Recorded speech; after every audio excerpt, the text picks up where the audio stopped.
acknowledge former councilman and the king and his wife, who have made this possible. I would also like to acknowledge Dr. Thompson Fountaine, who's going to give us the opportunity to hear the plans that he has for our lovely country, Dominica. I'd also like to give special thanks to the organizers, because this was a last minute, Crispin Gregoire and Zed Lloyd, who really put this together at the last moment. Special mention to every single person who is in attendance here this evening, those who will join us a little bit later. I just want to tell you thank you so much, so much. We appreciate your presence. I know every single one of us, Dominica is in our hearts. We care very deeply for our country. We want to see Dominica move forward with all its potential. And this is what we are here tonight to hear, the plans that Dr. Thompson Fountaine and a team of people who love Dominica so much that they're willing to put so much on the line to save our beautiful land. So please feel free to ask him the questions when the time comes. I am sure Dr. Fountaine is no stranger to tough questions. He'll be more than happy to answer your questions and share the plans that he has for our beautiful, lovely land. Thank you for those laborites who are here. It's You know what? We have lived for too long in division. We have lived for too long in a divisive politics. And in Dominica right now, it's all heads on board. Everybody working together to build our beautiful land. So give it over to Zed Lloyd, who's going to introduce Dr. Thompson Fountaine. Thank you everyone again for coming.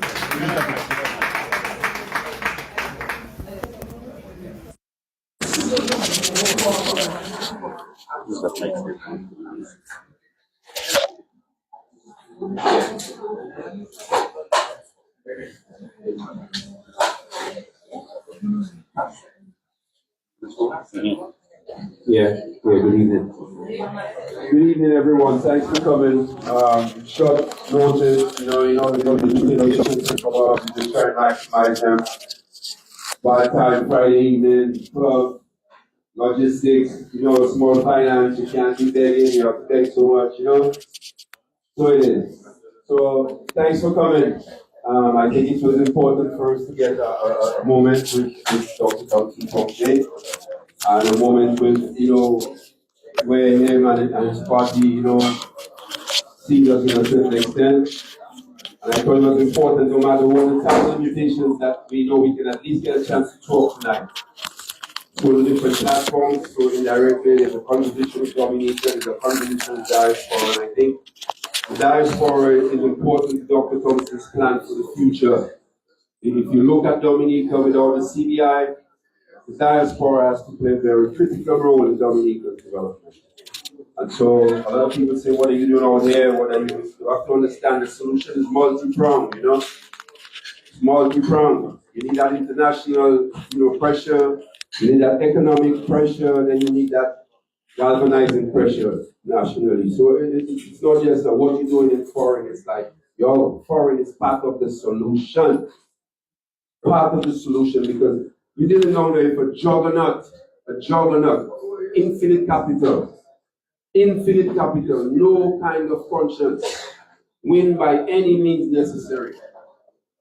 We cannot deal with that issue without trying to get a broader measure of support internationally or otherwise. And so that is why the diaspora is very critical in that process of moving forward and justice for Dominica.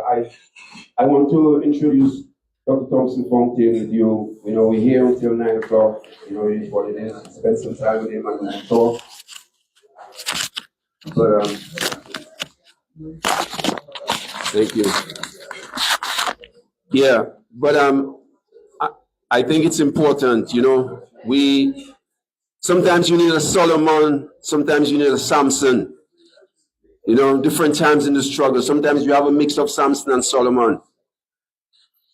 And sometimes somebody's a Samson and we need a little Solomon. You know, what we have to start doing, I think, is owning our critique when we talk to leadership. When you find the faults, the holes, let's try and own those holes. Let's see where if we are qualified, we can come in there and we can help and we can, because none is perfect.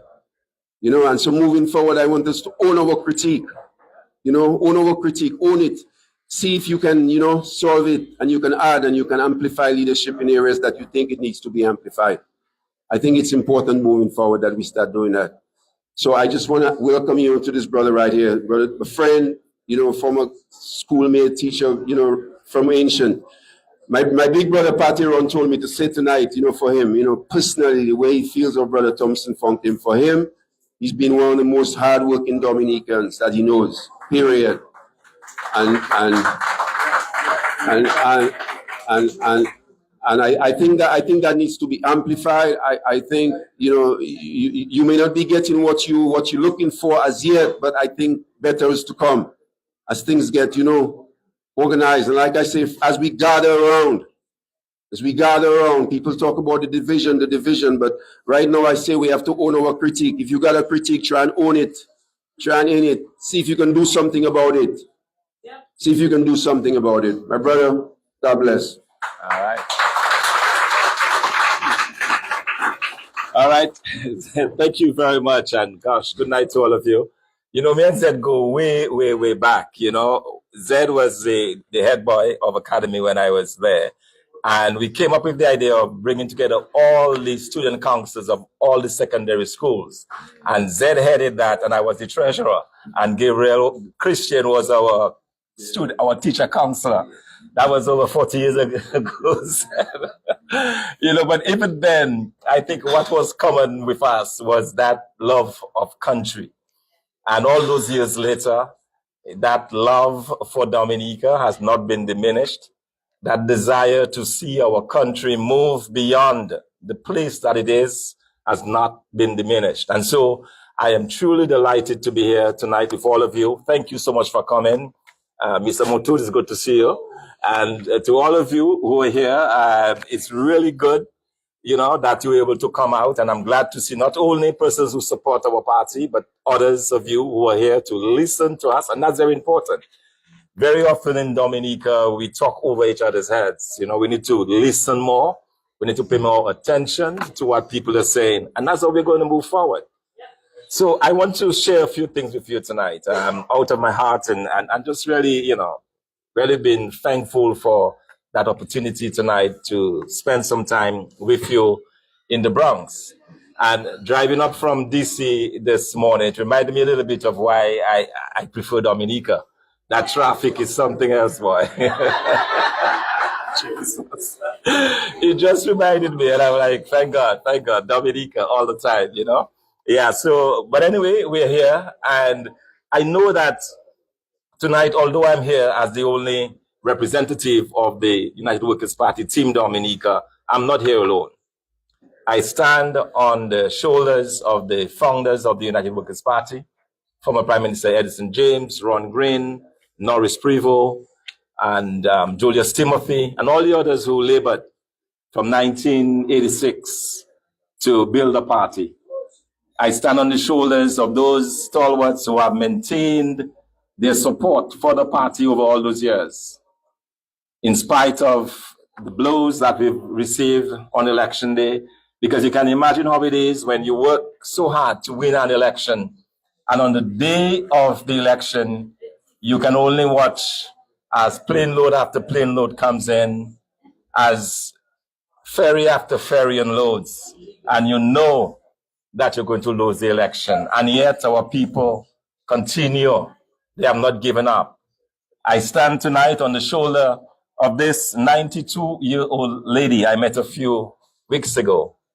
And she told me that she was praying for two things before she died. Two things. One, that she would get a chance to meet me, which she was doing. And secondly, that she would see a win for the United Workers' Party. And I told her to have no fear, that will in fact happen. We have every confidence that we will win the next general election, and I will explain to you how we're going to do that. I have every confidence that we can do this. And tonight as well, I stand on the shoulders of the patriots, the 24 other individuals who were arrested and thrown in jail for simply standing up for electoral reform. March 19th, we saw the police actions against innocent protesters, jailing of innocent people. I can recall the fear talking to individuals that they had, expecting that knock on their door. Some were shackled like common criminals, all because they stood up. And that's what we are fighting for. So I stand tonight on their shoulders because they give me the strength to go on. I've been arrested now 3 times. 3 times. Never stole a quarter in my life. I'm treated sometimes like a covered criminal. And I remember the time that I was arrested and I spent 3 days in jail. And I was telling somebody that, during that time, it was kind of interesting because I never expected that. I never expected to move from the corridors of power in South Sudan, sitting next to President Museveni of Uganda and the presidents in the region, and moving from that to a cell in Dominica, where my company that night was a few rats that are the size of chihuahuas, and it was quite a waking up and a awakening experience for me, because here it was, I was trying to process in my mind what this is all about. I had not killed anybody, I had not stolen anything from anybody. I was working for my country, I was devoting my time, sacrificing my time for my country. And here it was, I was in a common cell. But something good came from that, because I met a Venezuelan. And I'll just share that as we move on tonight. But that's important for context, because sometimes things happen to you in life and you wonder why. And I'm convinced I was in there that day for one reason. Because I met this gentleman who had been in that prison for over 6 months. He had come to Dominica. I was not going to ask him what he was jailed for, but he had spent his time. He was sent to jail. He had made his time, but he did not have the money to go back to Venezuela. Our government refused to pay his ticket. So this individual was sitting in jail for close to 7 months, not being able to live. I gave him my solemn promise that I will get him out because he belongs to his family. And he referred to me as God. He called me God. A few days later, he sent me a text referring to me as God. I said, no, I was just helping. I was able to get him a ticket and to fly him out probably 2 or 3 days later. I say that to say that, yeah, it was something that they thought would break me and somehow, but here it was, I was able to contribute to someone's life, return him to his family in Venezuela. And so,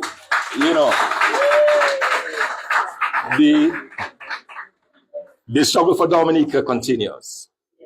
And that's why I'm very happy tonight on a Friday night, after a long, hard week, that you've taken the time to come. I truly appreciate this, and I'm not taking this for granted.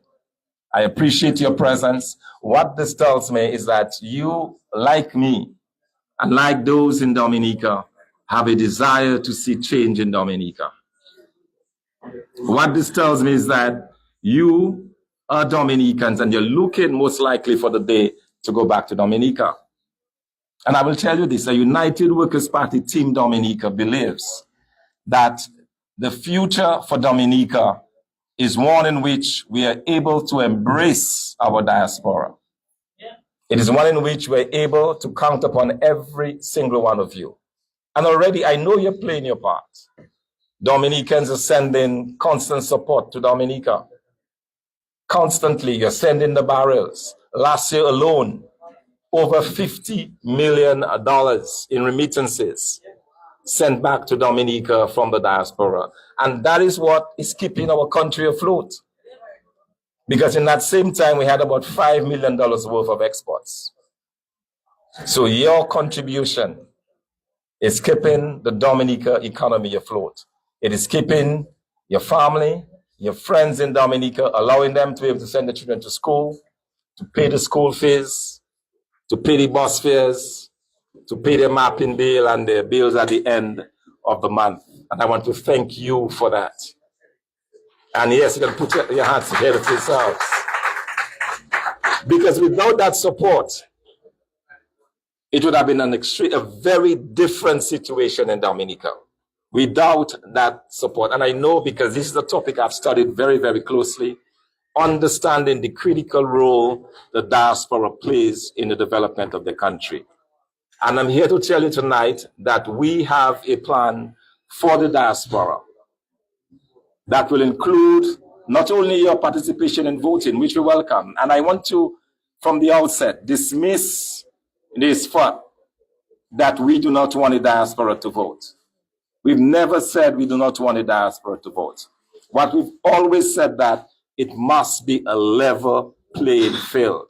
In other words, every single Dominican in the diaspora must have the equal chance to vote as everybody else. And that's what you need, a level playing field. So we have to find a way to make that happen. But it cannot be that a government that is drunk on power, a government that is not working in the best interest of the people of Dominica, when the people who are living in Dominica want to make a change in this government, it is not fair that they can use the resources of the state to import voters in selected constituencies. And let me explain to you how terrible that is.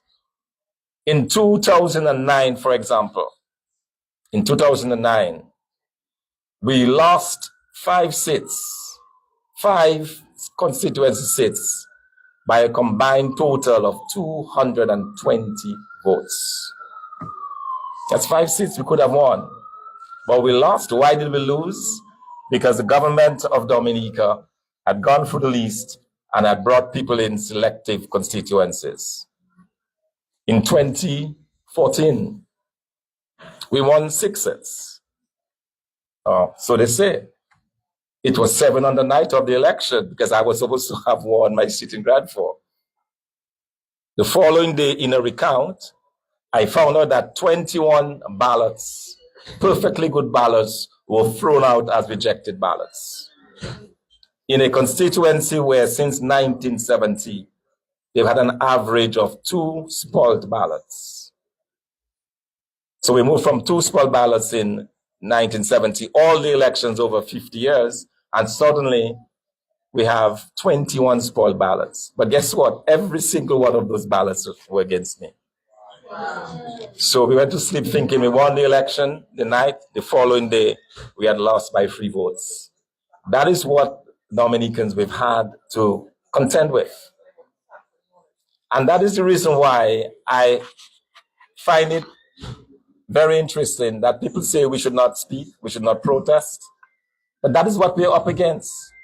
You can imagine the kind of sacrifice that you have to put in.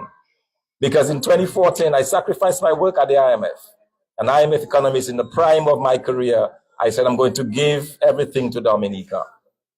I resigned, went back to Dominica to contest an election. And that is what happened to us. And we are being told you should not protest, you should not complain, you should simply take your losses. But that cannot be. That should not be. So what we have been calling for in Dominica is a level playing field, is a situation where we can have it such that every single Dominican has a chance to participate. But at the end of the day, we have a process that is free, that is credible, and that is fair. Nothing more, nothing less. That's what we're asking for. And that is what we deserve. So we have a government that has survived or thrives on the stealing of elections. And that's the reason why we've not seen any progress necessarily. Look at where Dominica is today.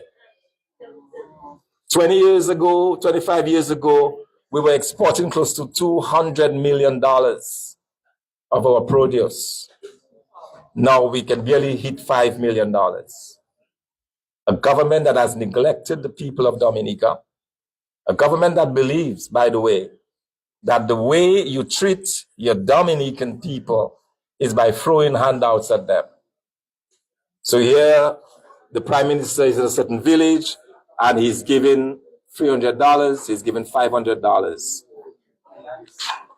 And I want to say that in 2013, the government of Dominica introduced the National Employment Program.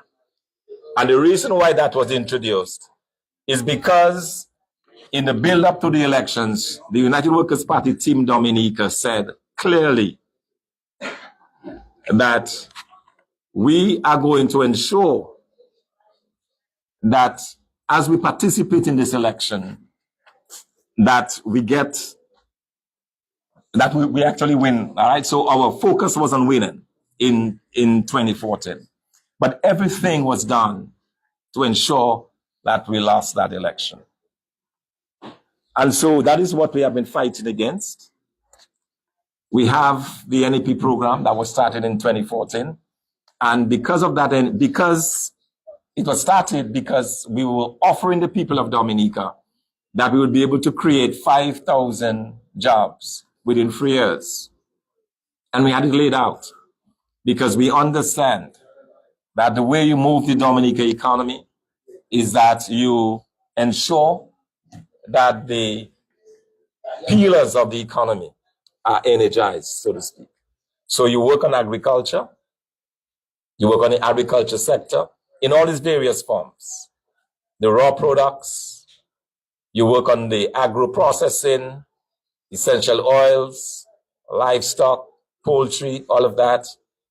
You work on the tourism sector, on the manufacturing sector. We understood that and we detailed how we're going to provide jobs for the people of Dominica. So the Prime Minister quickly went ahead and started an employment program. Now, let me be very clear, and you may have heard on the radio that somehow we don't believe in the NEP program, that we're going to stop it. We have been very clear. We believe that we can do this better. In other words, when I'm in my community, when I'm in the village of Grandford where I was born, and I look out my window at about 9:30 in the morning, I see all of these young people walking down the road, spade in hand, probably a weed whacker on the shoulder. And I'm thinking, we can do better than this. These are young people who went to high school, and now they are condemned to cutting grass at the road. Not that there's anything wrong with cutting grass at the road. But couldn't we have used those resources instead to ensure that these young people gain a skill? Wouldn't it have been better to have these young people in training to be accountants, to be plumbers, to be able to fix small appliances, to be electricians? A skill that they can learn something for life, so if they migrate out of Dominica, they have something to offer whichever country that they go to. So it's not that we're against the NEP program, we're against the way it is done. So a United Workers' Party Team Dominica government will change the program to ensure that it becomes a skills training program. And that is very important because many years ago, and I'm saying some of you in there would have been in Dominica at this time, when we had the JSP program, where those who were not so much into academics could have a skill. All right. And they were able to get that, but they've destroyed the JSP program. The JSP program is no more. So we have a number of young people who lack those various skills. So even in opposition right now, we have started a process where we are now reintroducing skills training to our young people. So we are not waiting to get into government. Even as I speak to you tonight, we have a program that is ongoing in the southeast part of Dominica, where we are training some 15 young people in plumbing, in small appliance repair, and in electrical work. We are doing that. We are offering it to them completely free of charge.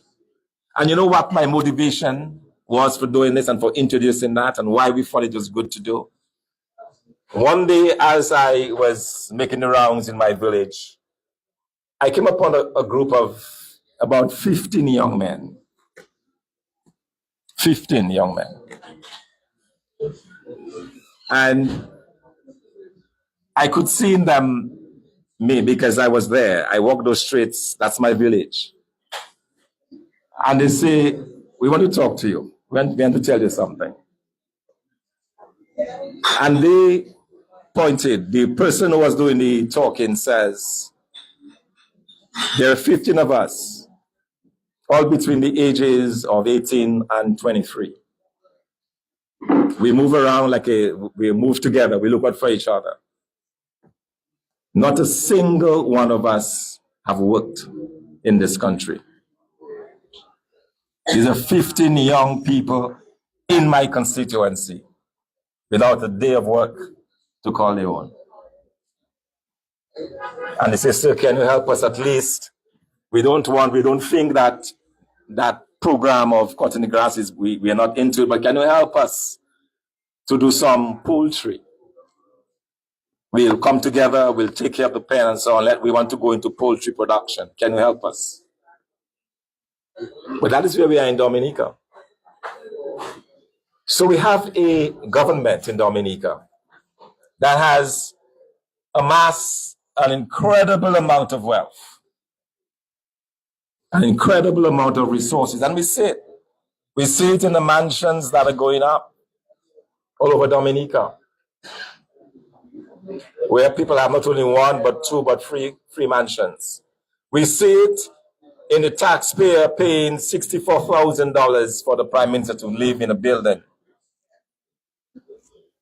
We have made tens of millions of dollars in the CBI sale of our Dominican passports. Yet, our young people today continue to walk up and down in the villages without opportunity, without work, without a future. And that is why we are in this. I am in this personally because I believe that we can make a difference in the lives of the people of Dominica, and in particular, the lives of the young people. But we have to move past a government that does not care about the young people. Because if you cared about the young people of Dominica, you'd be looking for things like that, to employ them, give them meaningful employment. You'd be looking for ways not to build 2, 3, 4 mansions. You can only live in one at a time in anyways. But this abuse of the Dominican resource, this abuse of accumulating wealth at the expense of the Dominican public cannot and should not continue. And that is why we're in this fight. And that is why I am here tonight in the Bronx, New York, with that message that we need your help, we need your support. I'm sure as we talk tonight that at some point you may want to go back to Dominica. But I'll tell you what, I have friends of mine who are not retiring in Dominica. They're asking about opportunities in St. Lucia. They want to be as close to Dominica as possible. They just cannot commit to Dominica. We have tens of thousands of our Dominicans who are in St. Martin, in Seba. There is somebody tell me we have Dominicans in Seba. I'm like, Seba? What's that? Seba is a little rock. A little rock in the Caribbean Sea. I don't think that if they have 2 trees, they probably have a lot. But we have Dominicans there making a living because they cannot find those opportunities in Dominica. Even when we have so much resource in Dominica. We are blessed with a natural resource, our water. Nothing has been done with water, absolutely nothing. Our water resource, our agriculture, our essential oils. I tell somebody we have the best of everything in Dominica. We have the best water, we have the best food, you name it, the best music. But nobody seems to know that because it's all just in Dominica.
We've tried very hard to get the reforms, and see, we have partial reform. After the protests, after years of asking and reports from the OAS, from CARICOM, from the Commonwealth, even the Caribbean Court of Justice, our highest court, warned the government of Dominica after the 2019 general elections. They looked at the elections. They looked at the petitions that were presented. They saw the bloated voters list, and they told the government that no future election should be held unless and until there is change, there is reform. How did our government respond? 3 years later to call an election without nothing being changed. And today, we're hearing about the possibility of a snap election. And we have to ask ourselves a question. Who exactly is the Prime Minister doing this for? Is it for the young people of Dominica? Is it for the public servants who have not received the raise in over 15 years? Can you imagine? I taught, said to myself, we both taught at the academy. Said, do you know that when we taught, the amount of money we were making is about the same amount people are making today? A month? That is what we have in Dominica. So you have a government who has not been able to pay its public workers. We have a system that's completely messed up. The private sector is shrinking every single day. They cannot absorb any workers. They are shrinking. Our minimum wage is at the bare minimum. People have to survive on about $1,000, $1,200, $1,300 EC dollars a month. I think in the US that is probably probably $400 US dollars a month. That is where we are in Dominica. And so the fight that we're in, the struggle that we're in, when we go and we talk about electoral reform, when we talk about the cleansing of the voters list, when we talk about fighting corruption in Dominica, when we do those things, it's because we firmly believe that this current government has failed the people of Dominica. It has failed the country to the extent where you in the diaspora may not even want to come back to Dominica to retire. And it's your home country. You would love to go back to Dominica. We need your help. And over time, we'll be able to tell you more about our vision for Dominica. I could talk to you endlessly about that because we believe that we can offer opportunities to our diasporans. We, in particular, very quickly, we would like our diasporans to move beyond just the barrel economy. This is great. As I said, I told you from the beginning, as a diaspora, we want to thank you very much for that support, that $50 million support that you give every year to Dominica. That keeps us afloat. But we need to move beyond that. We need to begin to talk about investments in our country. Can we invest, for example, can a group of Dominicans come together and put some seed funding to do something in the water industry? Or to do something in essential oil, start doing a little perfume business and so on. There are lots and lots of opportunities that are there, that are available, and that's one of the things that we will continue to talk to you about. I know I've spoken a lot already, so I'm going to just pause there and open it up to any questions and some interaction from all of you. Thank you.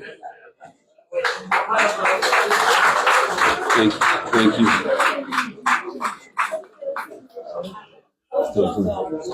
Stand.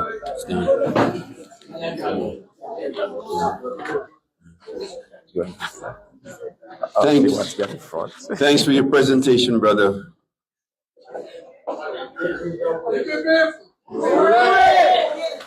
Much appreciated, Yeah. We're going to spend a little time, We're here till 9 o'clock. We're going to have some conversations with Brother Thompson, some quick interactions of things that may be important to you. And so, like I said, I wish we could have gotten the place for much later. We could have found a bigger place, but It's a hustle, you know? It's a hustle. It's hard. It's hard. Oh, let me answer the question. Yeah, you want to bring? Yeah. Give it to him. Have another mic. Hello. Oh yeah, you can give it to him. I'll speak. Which one do you want to speak? I can speak through this, but I can speak through this and this. Dr. Fountaine, I became an electrician when I was in Dominica. That's because I was going to the Rosa Boys School, and they had that program in the school. So that's how I became an electrician. It's because of the Rosa Boys School. Understand me? I don't see that program anymore, but that's where I learned to become an electrician from the Rosa Boys School. All right, and that's what I do here. All right, so thank God for the Rosa Boys School and you guys. Thank you.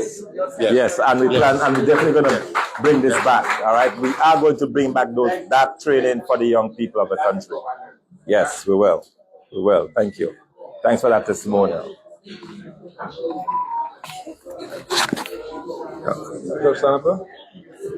Dr. Fountaine, I'm also one of the old boys from St. Mary's Academy, and we were always taught that the future is in our hands, that SMA always teaches that we're going to be the men of tomorrow. It never said men and women, because there were no ladies there.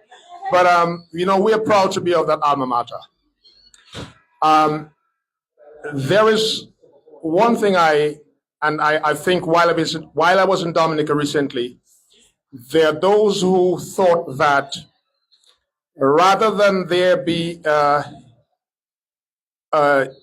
UWP party, shouldn't there be a united opposition party rather than there be single opposition parties fighting for the same cause against a giant? It's okay. We can disagree. But sorry, let's listen to this statement. Because there is a disintegrated opposition, correct, at this point in time, who seem to have been fighting against each other. In your opinion, is there sufficient unity among the opposition members or parties, sufficient that going into this future election, that the results could be positive enough to create an overturn of the current administration that we are now fighting against? How far are you, or the United Labour Party, the UWP party, how far is the UWP party into that direction, if at all? Or if you're not into that direction, why not into that direction? Thank you. All right. Okay, thank you very much for this question. And like you, I believe firmly that we need a united front. Okay, so let me start with that. Very clearly, we need the opposition forces to be completely and totally united. And that is what we're engaged in. We have been engaged in talking to the different parties, the Freedom Party, the UPP, individuals, because we believe that it's only through that collective effort we can have the best success. And we should leave nothing to chance. And so let me just set you at ease to let you know that we share that view. Our party shares that same view, that we will look. I mean, I can't go into detail in terms of strategy and the constituencies and so on, but just rest assured that we understand that has to happen. And I must say that so far, the response has been positive. I believe that everybody's of that mindset, because we need to get rid of this administration. There's no question about it. The future of Dominica is at stake. Our future hangs in the balance, and people understand that. And I think it's good that people are prepared to set aside their egos, set aside whatever hindrance that they have, and focus on this one goal of removing this Dominica Labour Party. So that is happening. Yes.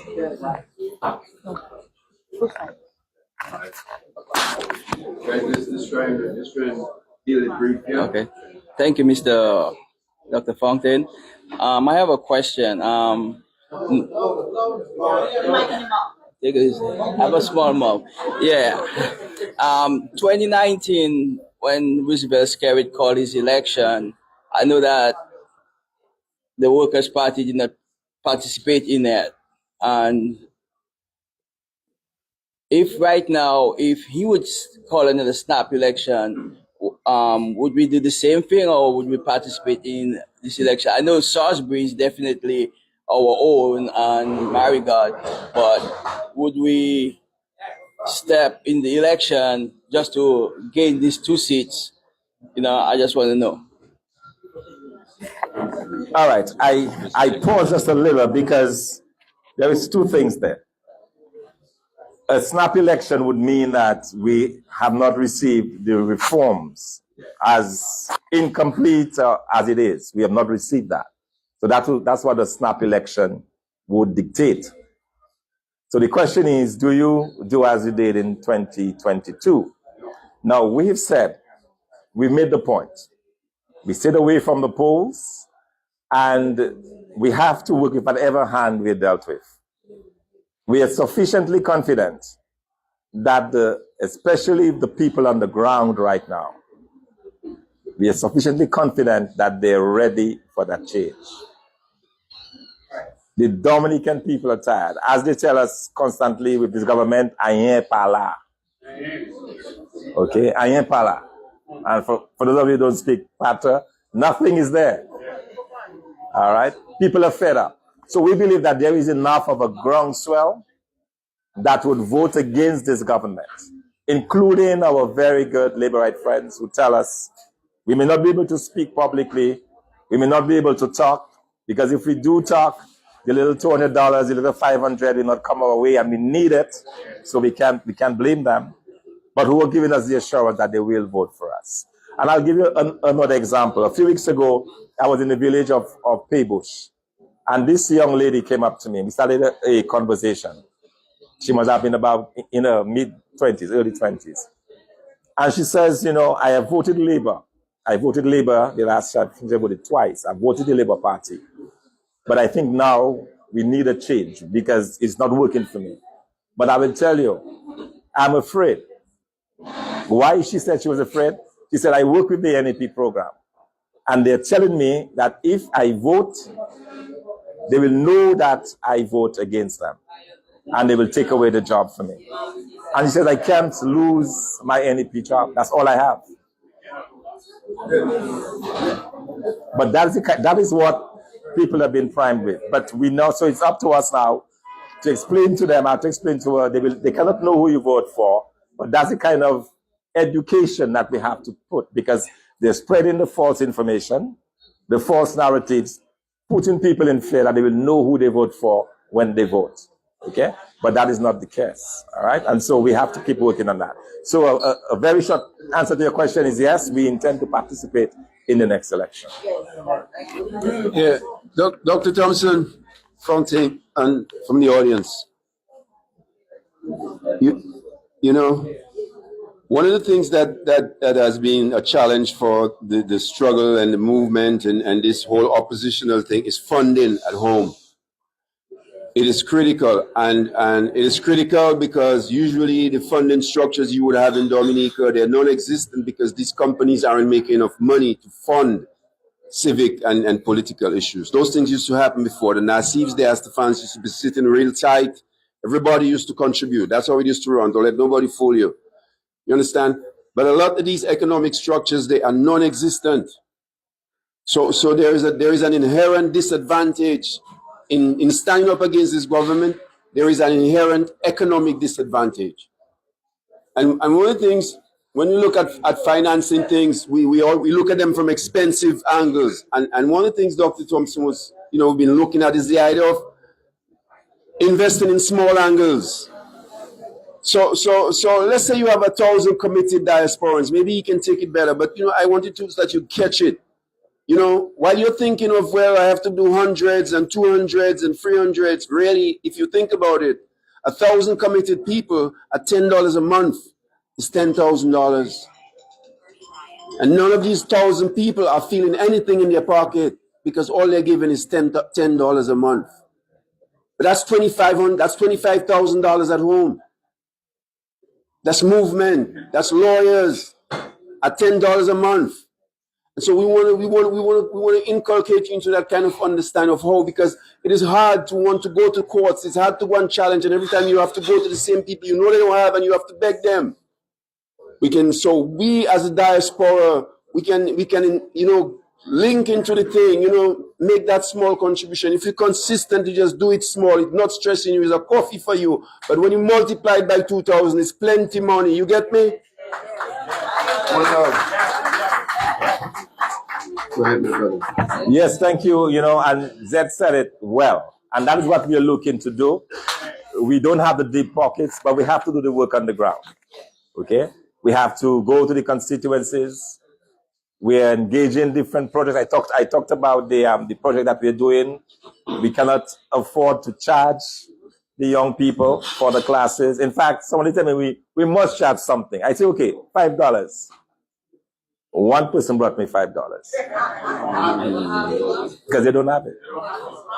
One person, they don't have it. So we have to pay the lecturers. We have to contribute something to them. They have been good to us. They said, okay, just pay our gas and so on from Roseau to come.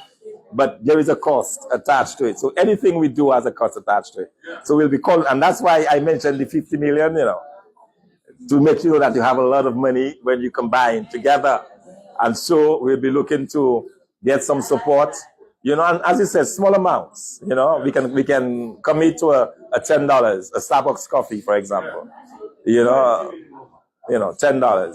a ride on the New Jersey Transit, we can do that. Just a sacrifice. Thank you. Good evening. Yes. Thank you for your presentation and all the information that's going on in the island of Dominica. And it's sad. The reality of us, the hurt that we do to us as opposed to uplifting and talking about the history of the island, how you flourished and been a part of the global economy, and now being held hostage by a few who are sitting up in an ivory tower somewhere. So my question to you is that we're talking about the elections, and we know all across the globe there are challenges when it comes to elections and people stealing power and trying to hold on to power. Is there any way that the UN can assist and sending in, say, monitors to oversee elections?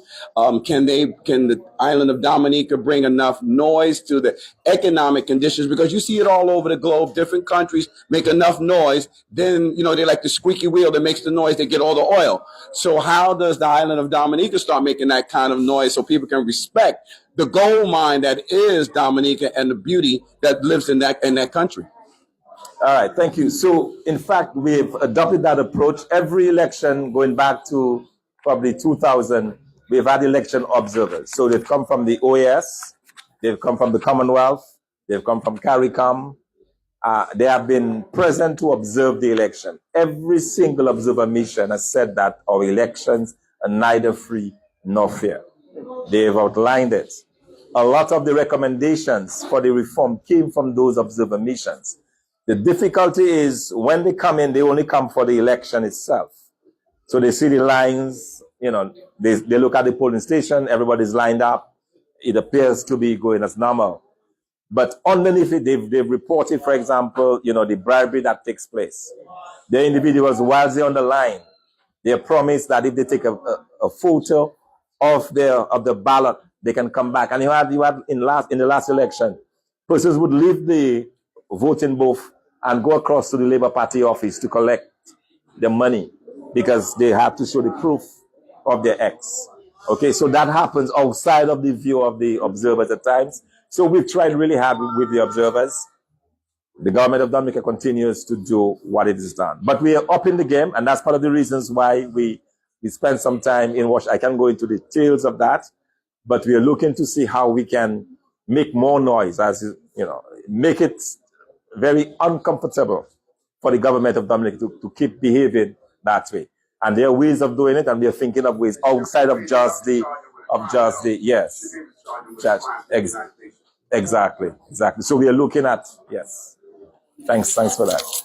What about putting people in the election area that we sure that going to make sure everything go right? It's a match.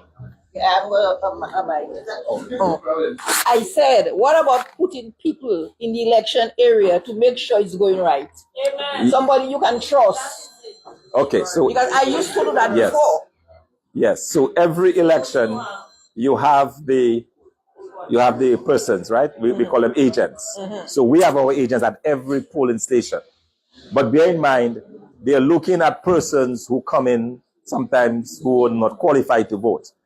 Now, the way it happens is when you come in to vote, you raise a challenge.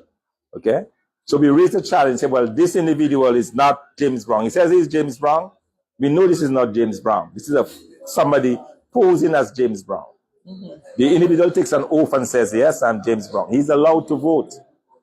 His vote goes into the big pool of votes. Our option now is to take it to an election petition. We take it to the election petition. We've done that religiously every election. Persons who've come overseas who will not qualify because they were outside the 5-year period. What has happened in the courts? The courts have either not listened to it or they've set it aside. Time and time again. We were very lucky, and I say lucky, in 2019, that it went all the way to the Supreme Court. But it was 3 years later. So the Supreme Court could not even take a decision on the government. But they were able, when they got a chance for the first time to look at the evidence, individuals who came in who were not supposed to vote, individuals who were challenged by our agents, they said, no, you cannot have an election because at the very core of this, if you don't fix it, it will lead to social unrest. It will lead to problems. You need to fix it. So that is what we have been faced with. But the point I'm trying to make, you need an agent that will stop it right there. Oh, no, they cannot. I used to do that because when you come into that hall, you make things like leading or misleading the person who come in to vote. Yes, but I will tell them to take it off. You need somebody for you there, somebody you can trust. Yes, but yes. I used to do that. But the way it is in practice, you cannot prevent the person from voting. There is a penalty if they vote and they're not the person, for example. But they take the oath and they're allowed to vote, and then we challenge it. That's how it's done. You cannot tell the person go out. You cannot. It's not. No. You need somebody aggressive you can trust. You can trust. Okay. Thank you. Yes. Okay, yeah, Brother Thompson. Yeah, 1, 2, Mike. Yeah, Brother Thompson, I rise here to give you a little bit of solidarity. First, I want to congratulate you for the kind of work you've been doing on your Sunday program. That's a very interesting program that have given me like a cup of coffee on a Sunday morning listening to that program. I learned a lot and you did a lot of research. Thank you very much for that. Now, the political scene in Dominica calls for a Hercules strength. That means there's a lot of work to be done. Are you guys prepared to do the groundwork to bring about that victory? Because it is a mountain task. Can you just give us a little layout whether you guys have the stamina and the organization to go up against Skerritt and his government? Yes. All right. The answer is yes. We understand that the way you succeed politically is that you must be on the ground. Okay, we are very clear about that. You must spend the time and the effort to talk to the people at their homes, in the shops, wherever they are. That's a key part of our campaign strategy, and it's no secret. We have been organized where we have the candidates already in place. We have been going out with them. Where we don't have the candidates, we are just as a group going, and we are going to be improving on that. We're going to be making that in a more frequent way. But again, resources, right? We need to pay transportation across the island. a gallon of gas in Dominica is 14 EC dollars. So if you're going from say Grand Fork to or from Roseau to Paybush, you're talking about individuals spending at least I don't know $100 just for gas, right? So there is a cost to it. We understand that what we have been trying to do is to have the candidates in their own time within the constituencies be a part and to do that. But the groundwork, as you said, is critical for us. Under my leadership, I've been stressing that. We have talked about doing what we call a pull-up Saturday, where we'll go to those constituencies on a Saturday with a group of people, and we'll just spend the time in the constituencies. We'll play the dominoes, we'll play the games, we'll whatever it is that we can do with the community. So we are working on that. That will be started very, very soon, where we have those pull-up Saturdays. We'll do it every week, not only just on Saturday, but at least 2 or 3 times a week.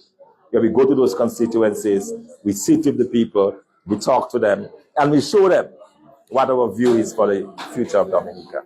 So that's very much in the works. Dr. T, I have 2 questions.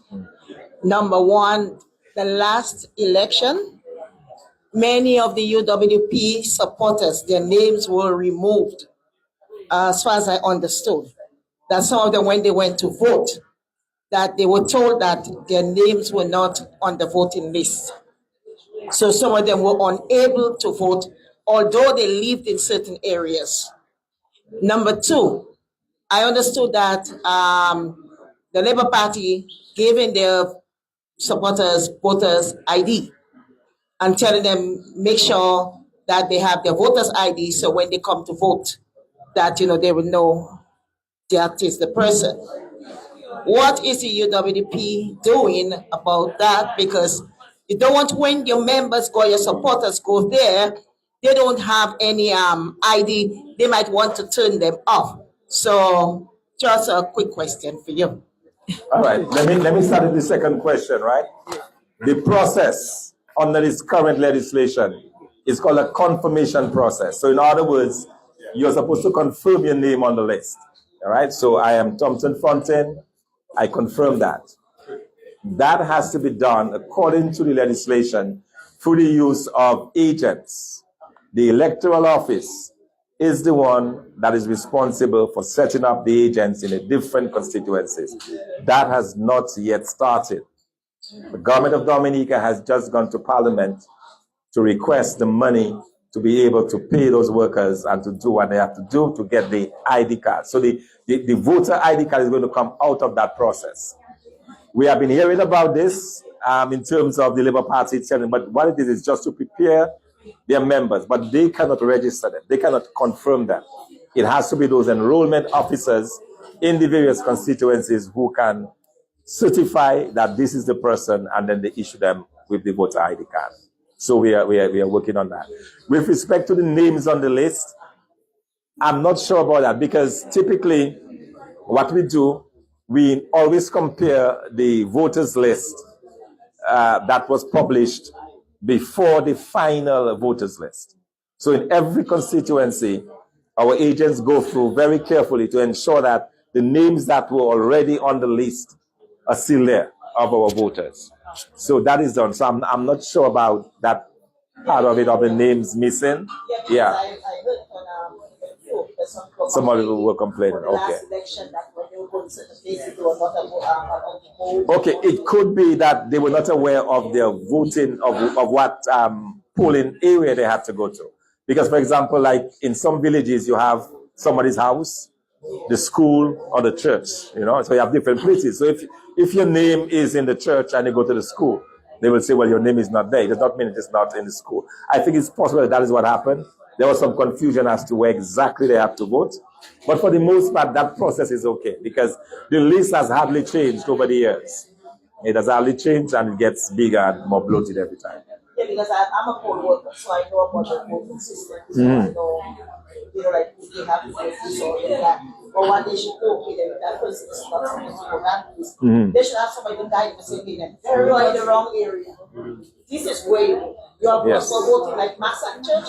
Mass and Church is no longer, you're going to go to the center, or you're going to go to sleep.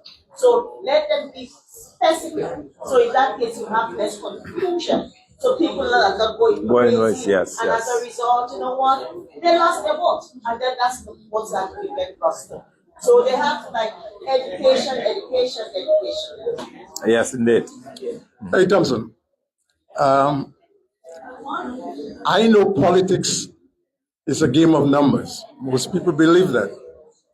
I believe politics is a game of position. Now, if I'm walking down the street, I'm a Catholic, and there's a Catholic church. Juxtapose next is a gentleman's club. Now, I have to make a choice. Do I go to church or do I go to the gentleman's club? I have to think morally and say, well, let me go to church. On the other hand, I may say, I like the entertainment. Let me go there. Where I'm getting at is to tell you or to ask you, how would you lead me into choosing such a position? Should I go morally or should I go towards entertainment? In that case, I would like you to give me 5 positions that you have that is different than scary, that I should come along with you and reject scary. Because I think most people, that's what they're looking for. They want a leader that can articulate position. Let us know what you believe in, what you think is best for the country, and juxtapose that to Skerritt's position that is detrimental to the country. All right, great. Excellent question. Number one, a focus on agriculture. The government has neglected agriculture. They refer to it as a has-been industry. So a United Workers' Party government under my leadership will invest in agriculture. Not only agriculture, but in agro-processing. We'll be adding a value to our produce. You know, I was a huckster briefly for about, 6 months in 2017. And I was basically buying food from our farmers and taking it to Martinique. And I saw the desire on the part of the Martinicans for the Dominican produce. The first order that we received was for 70 tons of produce, 70 tons. That's about 140,000, 14, whatever it is, 2,000 by 70. We were only able to get 11 tons to satisfy that demand of 70 tons of food. And that was consistent. We were never able to meet the demand. At the end, we had to give it up because the boat that we were using was out of service. The government we were never able to get another boat going to Martinique. But that allowed us to bring over $600,000 into the island in just a couple of months. Over $600,000 directly into the hands of the farmers. Desire for spice, just name it, about 20 different products they were asking for.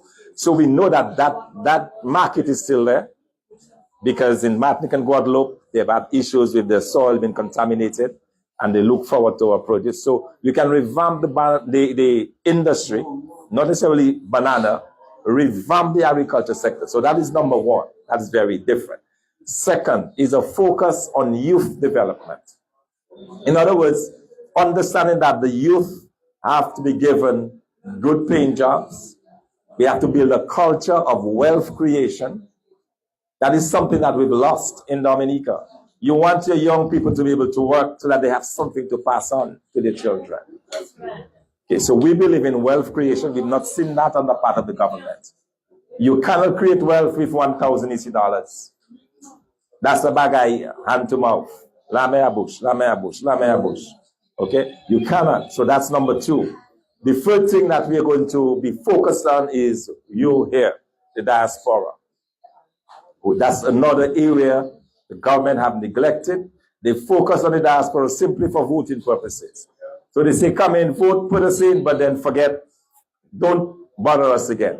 We are saying, no, we believe that there is a role for the Dominican diaspora, for investment vehicles, to the setting up of banking arrangements. There are lots of different ways the diaspora can be a part of that. So that is number 3. Number 4, our foreign relations. We will be very different from the government. And that has to do with the way we apportion jobs on the island, or where we give jobs to. Currently, we have a government that has signed contracts with the Chinese, where Chinese workers, St. Lucian workers, Jamaican workers are given precedence over Dominicans. Every single project that we sign as a government must ensure that at least 60 to 70% of those employed on those projects must be Dominicans. It is abominable that we have a government that is importing drivers. You have men who have invested in trucks, and they cannot use their trucks because not only are they importing the drivers, they are allowed to import the trucks. Absolutely nothing is done. There is a project, a multi-billion-dollar project going on in the village of Wesley for the international airport. And I went there some time ago, and I was walking through Wesley. I saw a group of about probably 15 or so people. I said, who are these individuals? They say, these are Thais that were brought in from Thailand into the project. Dominican men cannot find work. They cannot feed their families, and you have foreigners taking the jobs. And it was done before.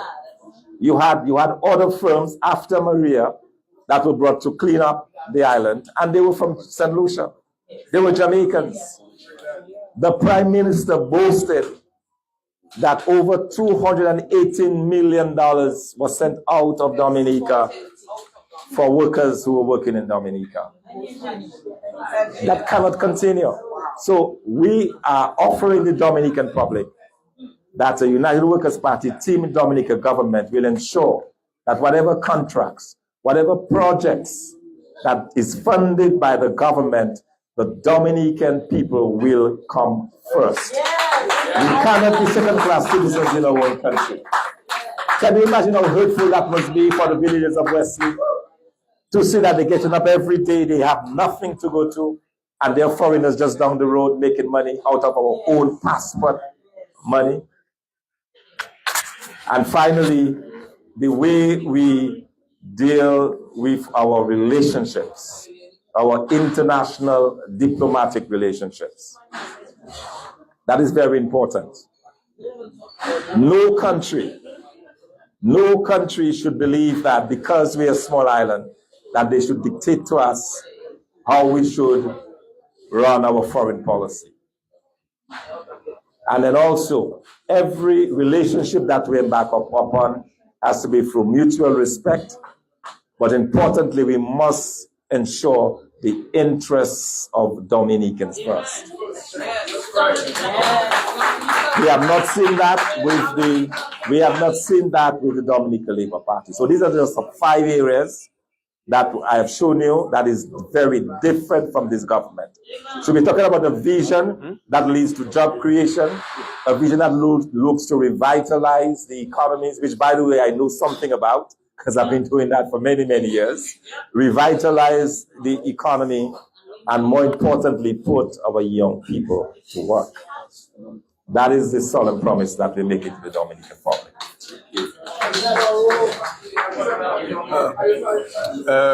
Good evening, everybody. Dr. Thompson, in the last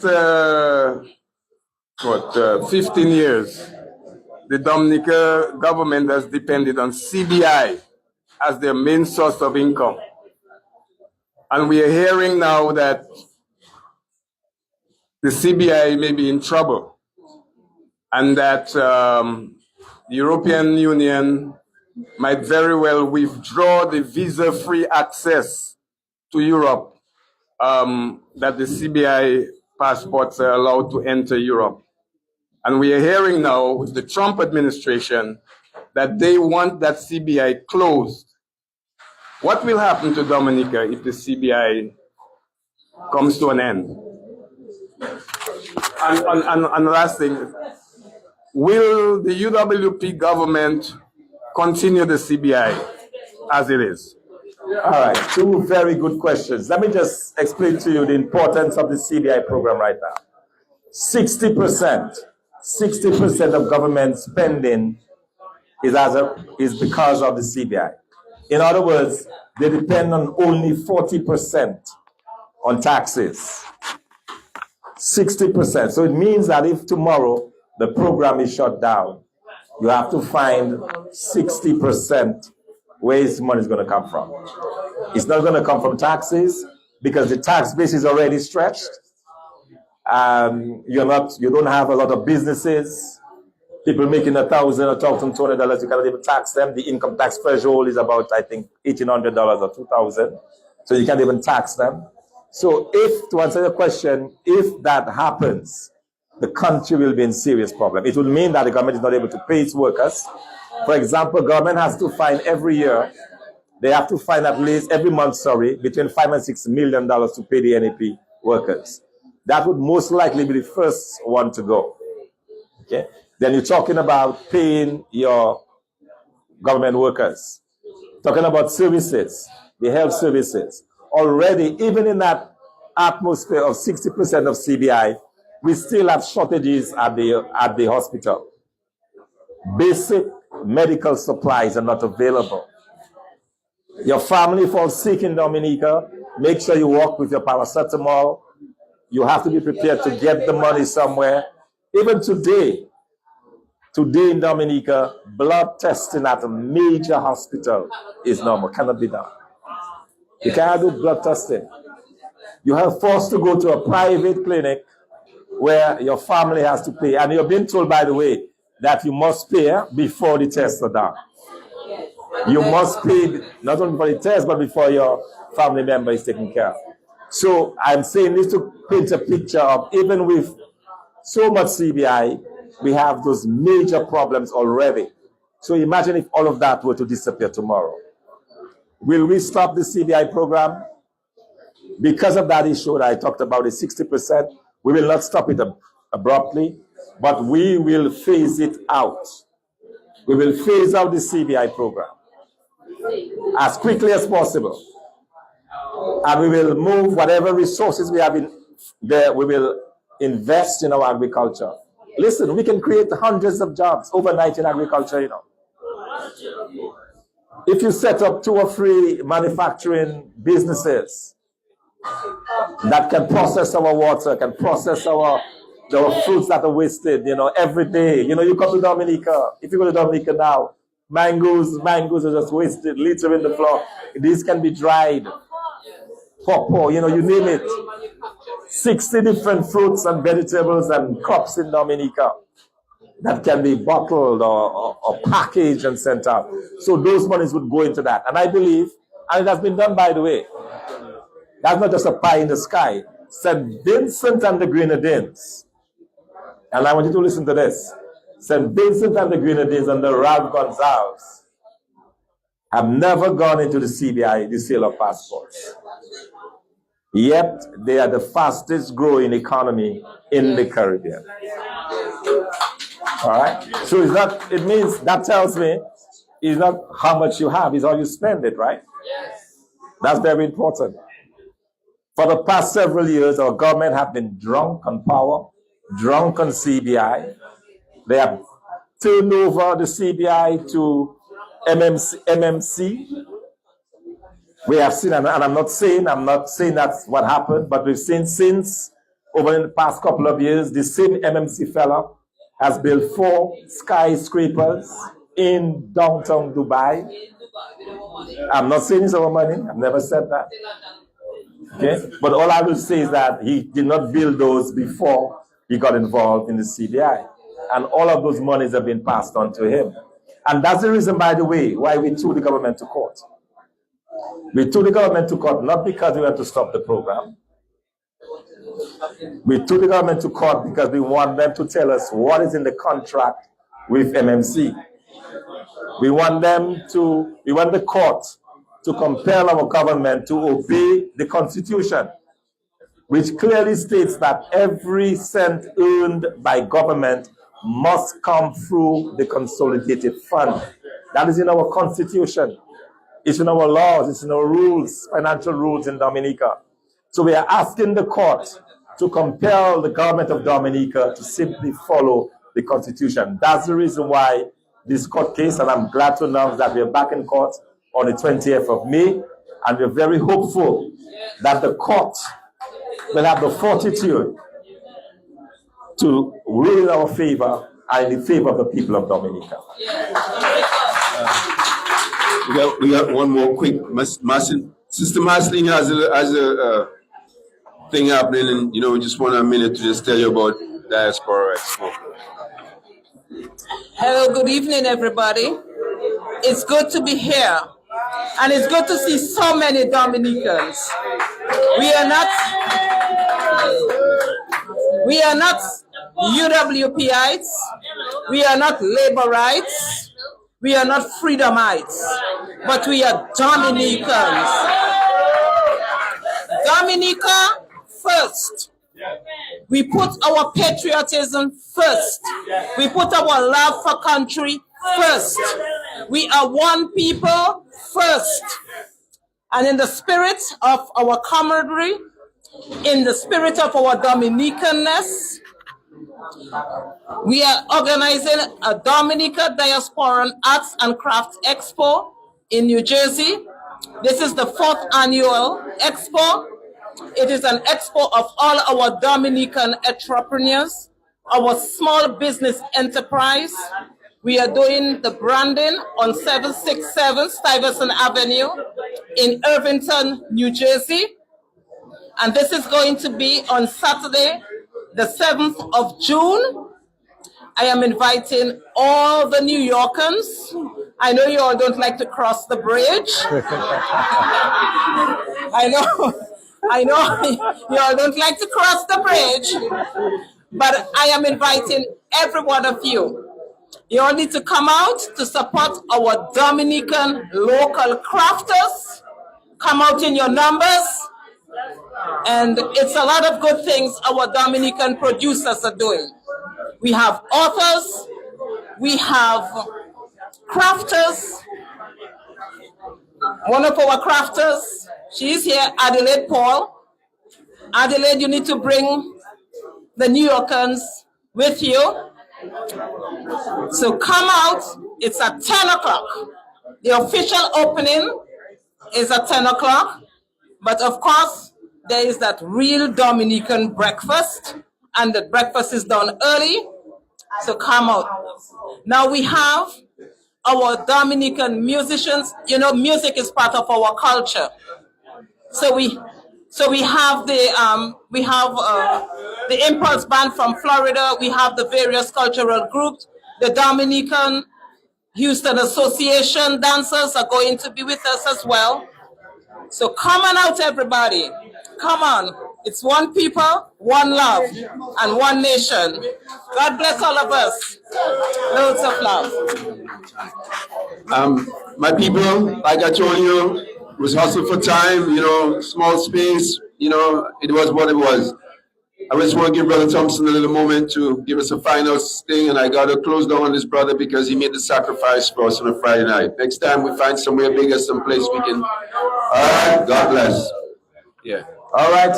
Well, it's just to say thank you to all of you. I cannot tell you how appreciative I am that you came out on a Friday night to listen to this little boy from Grand Fork. All right. So it's good to be here, and it's been a pleasure. I hope you're able to share. As I say, we'll be looking to you for your support. That's very important. All right, we can do this together. We are going to be counting on you to help us. We believe we can win the next election, whatever it is, but we need your help. And we hope that you understand the vision that we have for Dominica. A country that you will be able to go back to and retire in peace when the time comes. So thank you very much. Get home safely, and God bless all of you. Thanks. Thank you, brother. Thank you. Much thanks. Yeah, man.